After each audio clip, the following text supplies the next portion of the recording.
Ireland 1912 to 1985, Politics and Society was published 30 years ago. And to mark this anniversary, there's a one-day seminar at the Royal Irish Academy. Among the speakers will be Joe Lee, who's now Glucksman Professor of Irish Studies at New York University.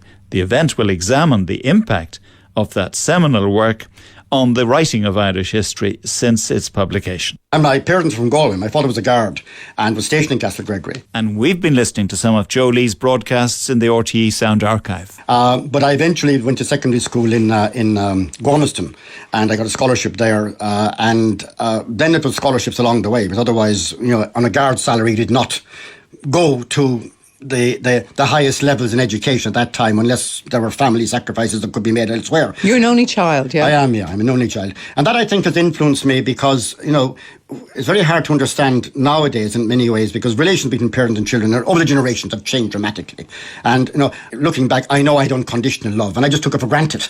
And that gives you, I think, a sense of security. He was also very indebted to his teachers at UCD. I did history and economics as my two main subjects, and they were two great departments. I mean, it's very often overlooked nowadays, I think, when we have all this university reform going on, etc. And university is a very different world now from what it was then. First of all, you were very privileged to get in at all. But secondly, there wasn't the same emphasis on the staff, in a sense, churning out, non-stop publication.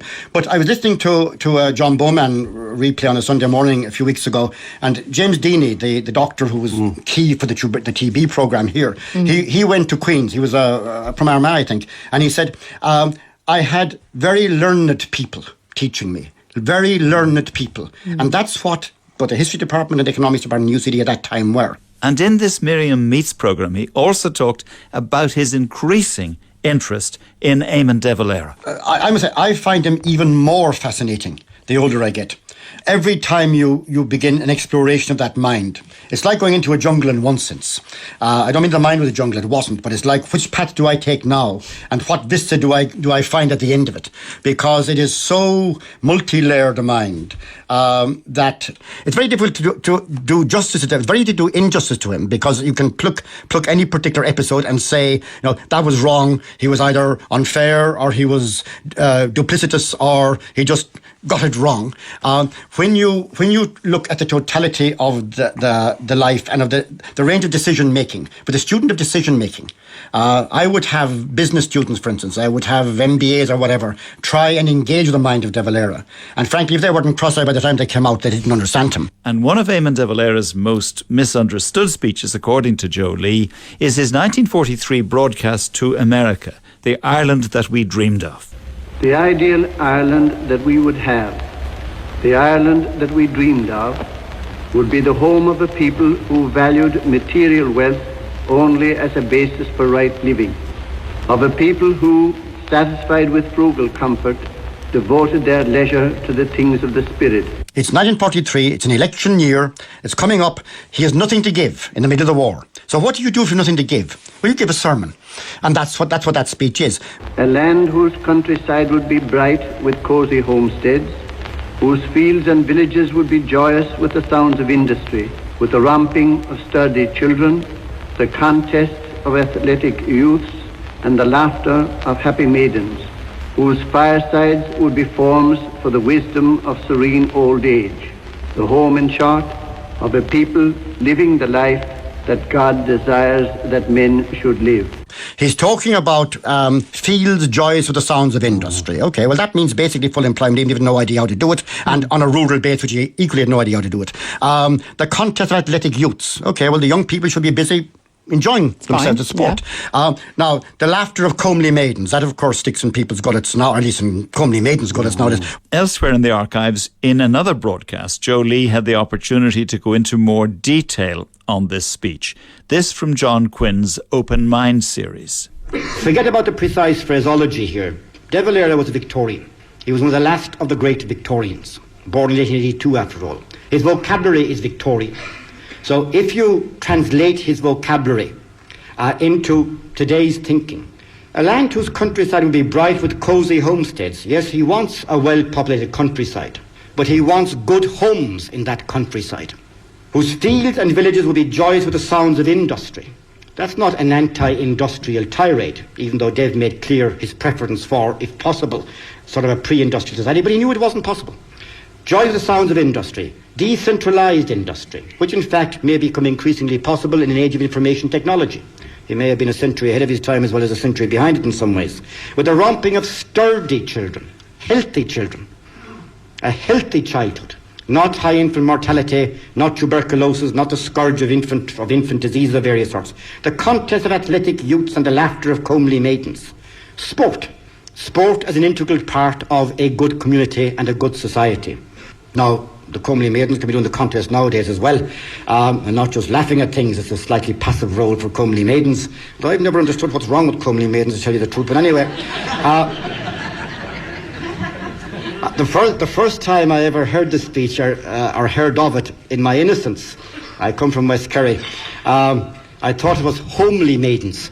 So I was going around saying this for a while. It wasn't cutting any ice at all, but maidens who did not think of themselves as at all homely, I can tell you, whose firesides would be forums for the wisdom of serene old age. Now that's very evocative and very poetic. What does it mean? It means that the elderly should, as far as possible, be able to live out their lives at home and should be respected and should have their own dignity. That's what that means. Now the world has changed, and that's becoming increasingly difficult for an increasing number of people in a variety of ways. But it still means that in changing circumstances and changing societies, one ought to cherish the elderly and regard them, which in all course of time will always be us, as integral parts of the community, not as some supernumeraries who have survived beyond their proper age and are a drag on the rest of us. Because without them, we wouldn't be where we are.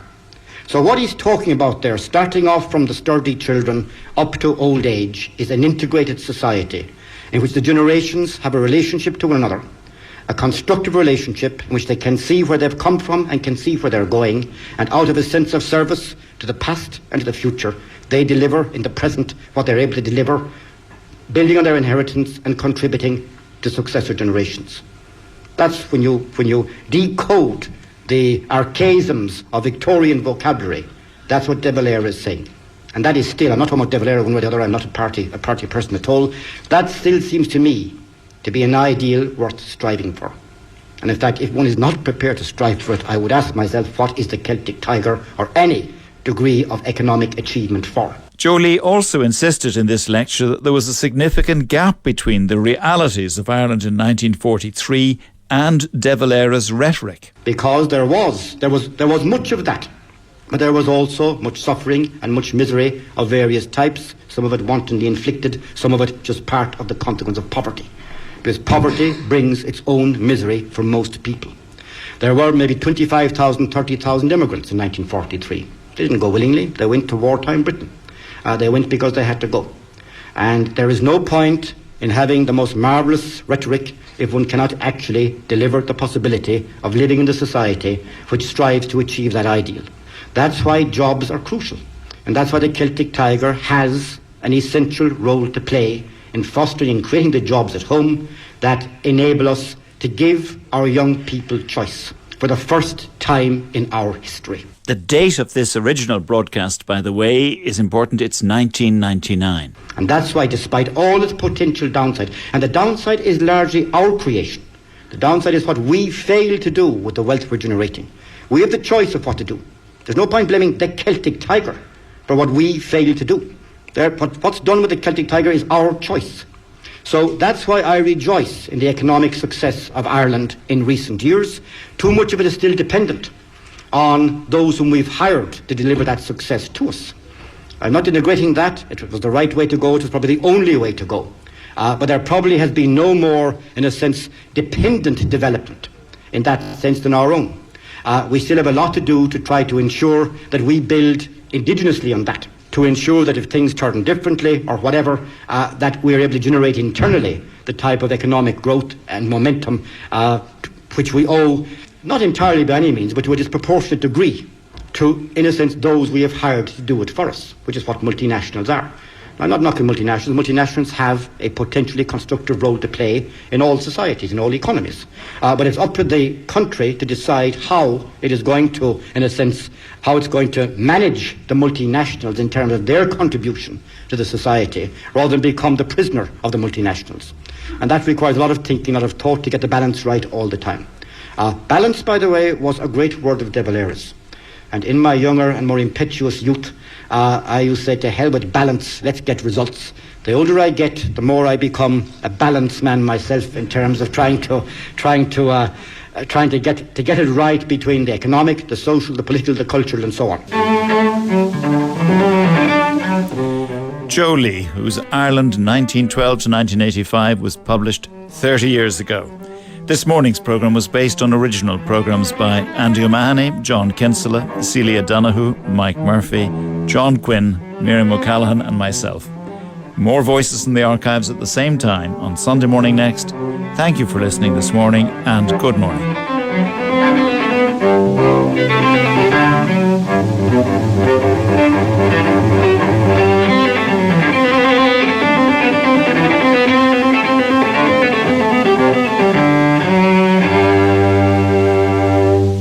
That programme was presented and produced by John Bowman and